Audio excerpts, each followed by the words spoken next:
Hi everyone, it's Jeannie and I'm back with another video. Since I got a lot of questions about galaxy backgrounds with my last card, I decided to do another video focused on these types of backgrounds. And today I'll be creating two cards and this will also be part one of two videos. For today's video, I'm focusing on using distress inks on a white background. So I just start with a piece of white paper and I'm using wilted violet, picked raspberry, Mermaid Lagoon, and Spice Marmalade. And for the background, I'm just laying the distress ink anywhere in little areas and just making sure that the colors change. So pink isn't covering an entire area or it's all purple in one spot. So I just like to make sure that it's everywhere. And to darken up the card in general, I'm using Chip Sapphire, which really works for a nighttime galaxy background. And once I finish adding that everywhere, I'll add black soot around the edges. And it doesn't have to be blended at all. You can see that there's some spots that are a little bit darker than others. And it all helps create the effect of a cool, colorful galaxy.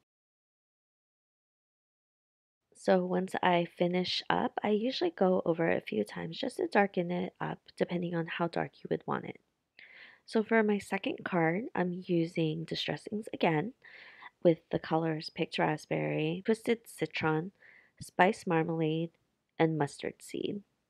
And these colors are really bright, but once you darken it up, it doesn't really show through as its true colors. And for this particular card, I decided that I wanted to create more of a purple galaxy. And to darken the edges up and the entire card up, I'm using a mix of Dusty Concord and Seedless Preserve. So notice that I'm going over all the bright colors just to dull them out a little bit. And I'm not trying to blend or anything. I'm just lightly covering the color up. And it doesn't have to be perfect because you're just going to be adding splatter over it and it ties everything together. I've always had issues creating galaxy cards at first because I always wanted to blend things out. And the less blended the background looks, the better it looks with the splatter. So I'll actually go in with a little black soot just to darken the purple up a little bit. It was a little bit brighter than expected. For the splatter, I use four things: Copic opaque paint, water, a stiff paintbrush, and acrylic block. I just mix a little bit of water with the paint, put it on an acrylic block, and use it with the paintbrush to flick onto the galaxy background. And as you can see, the splatter really makes the galaxy background look like a galaxy background. For both my cards, I've cut and colored all my images since I ended up creating two cards to save a bit of time. I'm using images from Mama Elephant's Me and My Yeti, along with party animals. And I'm using a sentiment from the All Occasions stamp set by My Favorite Things stamp. I really like the sentiments that are in that stamp set because they're large and bold. So I decided for the sentiment, I'm going to heat emboss that on black cardstock. For the sentiment, I will use my anti-static powder tool, stamp it with Versamark ink, and I decided that I wanted to use white embossing powder because it will stand out a lot.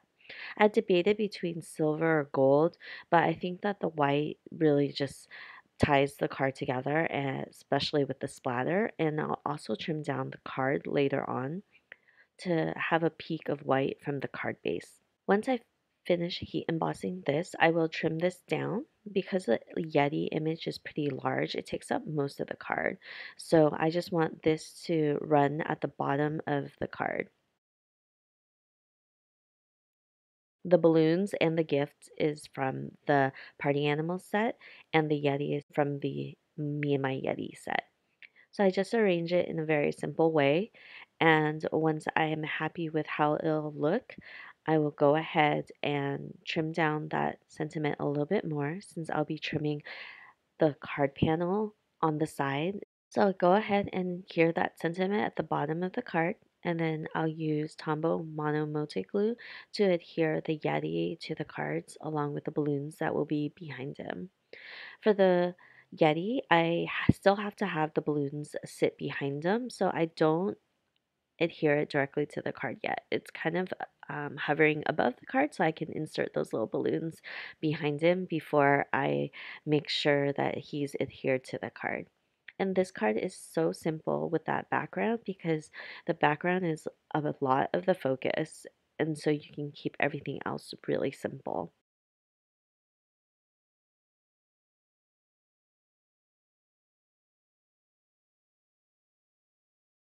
For a last touch, I'll use my Spectrum Noir Sparkle marker and add that to the balloons, and it adds a little sparkle on those balloons. So for my second card, my images come from the Mama Elephant, Me and My Yeti stamp set, along with the sentiment from Words Defined. I wanted to have the Yeti and his friends stand on a dome, and originally I was envisioning drawing and coloring it in so it would look like they're standing on top of the earth. But I decided since the background was the focus, I'd keep the dome pretty simple. So I ended up using the friend words defined sentiment, and I'll be stamping that on the white circle.